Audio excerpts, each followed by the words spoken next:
Ang sinasabi ng Diyos, parang eto si Jesus Christ, the chief cornerstone, siya ba ang inaangklahan ng buhay mo? Yan ba ang inaangklahan ng buhay natin? Yan ba ang ating sinasandalan?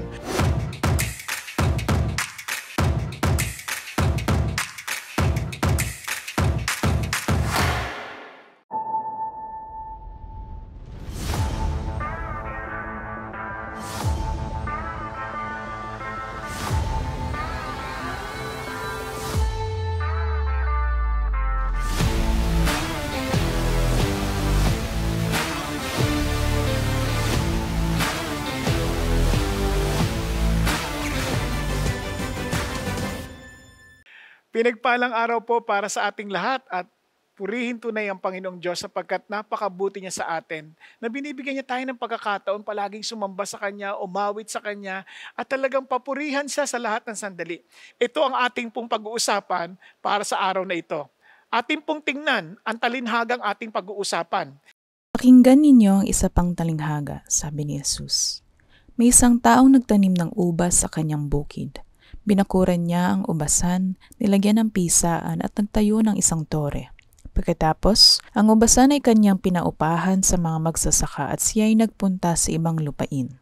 Nang dumating ang panahon ng pitasan ng ubas, pinapunta ng may-ari ng ubasan ang kanyang mga tauhan upang kunin sa mga magsasaka ang kanyang bahagi. Ngunit sinunggaban ng mga magsasaka ang mga tauhan. Binugbog nila ang isa, pinatay ang ikalawa, at binato naman ang ikatlo. Muling nagpadala ang may-ari ng tauhan. Mas marami kaysa una, ngunit ganoon din ang ginawa ng mga magsasaka sa mga ito. Sa kahuli-huli ay pinapunta niya ang kanyang anak na lalaki. Sinabi niya sa sarili, marahil na may igagalang nila ang aking anak. Ngunit nang makita ng mga magsasaka ang anak, sila'y nag-usap-usap. Ito ang tagapagmana. Halikayo, patayin natin siya upang mapasaati ng kanyang mamanahin. Kaya't siya'y sinunggaban nila, inihagis sa labas ng ubasan at pinatay. At tinanong sila ni Jesus, pagbalik na may-ari ng ubasan, ano kaya ang gagawin niya sa mga taong iyon?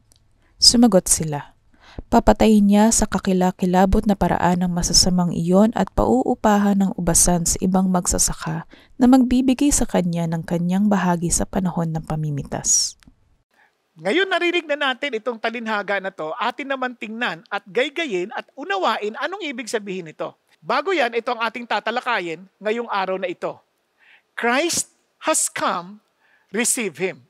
Anong relasyon yan sa talinhagang ating aaralin? Kung mapapansin po ninyo, para maunawaan natin ng mabuti, itong Israel ay nag-aantay ng matagal na panahon ng takalang tagapagligtas. Alam natin at marahil narinig na ninyo, nabasa na ninyo, na ang Israel nasa ilalim ng iba't ibang kapangyarihan. Nung nahati sila sa dalawa, ang Israel na northern at south, ano napansin po ninyo? Yung northern Israel, sinakop ng Assyria, yung southern Israel o Judah, sinakop ng Babylonia, hanggang sa naging Medo-Persia, pagkatapos sinakop sila ng Gresya, sinakop sila ng Roma. Kaya kung mapapansin nyo, talagang nasa ilalim sila ng kanilang mga kaaway. And for the longest time, talagang umaasa sila, Lord, kailan nyo dadalhin yung tagapagligtas namin that we may experience the former glory that we had when David was still our king. Talagang nung panahon ni David, panahon ni Solomon, ang yaman-yaman ng Israel. Talagang nagapi niya ang lahat ng kanyang mga kaaway. And we're expecting the same kind of king. Umaasa kami ng ganung klaseng hari. Ang problema po, yung ating pong tugon sa mga problemang ganito, nagpapahayag kung tayo po ay talagang tumanggap kay Kristo o hindi. Now, alam na natin yung kwento na yung Pasko, that Christ has come, pero ang tanong na lang ay, tinanggap ba natin siya o tinanggihan? Kasi yung ating pong tugon sa mga sitwasyon, ayan po ay refleksyon ng ating pagtanggap o pagtanggi. Ngayon, dito sa bahaging ating titingnan ay sa Mateo, yung binasa natin kanina, Mateo 21. Now, mapapansin nyo, para maintindihan natin ito na mabuti, ito, advice lang ito para kahit sa pagbabasa nyo ng yung narratives, lagi nyo iisipin, mayroong mga basic questions kayong tatanungin, like, bakit kwento to? Diba? Kanino to ikinikwento o kanino to ina-address? At ano ang pinakapunto ng kwento? At tingnan din natin, anong sinasabi ng Diyos ngayon nito sa akin. Ayan. Yun ang mga basic lamang. Pero marami pa kayong maaring question na maaring ilagay sa inyong isip. Now, tingnan po natin yung talinhaga. Balikan natin. Sabi dito, listen to another parable. Diyan pa lang sa simula ng linya na yan, sinasabi na sa atin na mayroong pang naunang talinhaga. Tulad ng sa Marcos at gayon din sa Lucas, hindi na binanggit yung talinhaga na nauna. Pero dito sa Mateo, binanggit. Kaya dito ay karagdagang information na binigay ni Mateo. Now, ano yung talinhaga na yon? Ito ay talinhaga tungkol sa dalawang anak.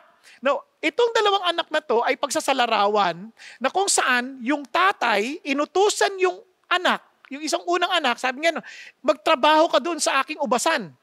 Abay, hindi sumunod. Hindi po ako pupunta. Pero bandang huli, pinagsisi siya at pumunta rin. Ngayon, yung isa namang anak, yung pangalawa, sabi niya, pupunta ako. Pero hindi naman nagpunta. Ngayon, ang tanong po ng Panginoon Kristo sa talinhaga na yon, sabi niya,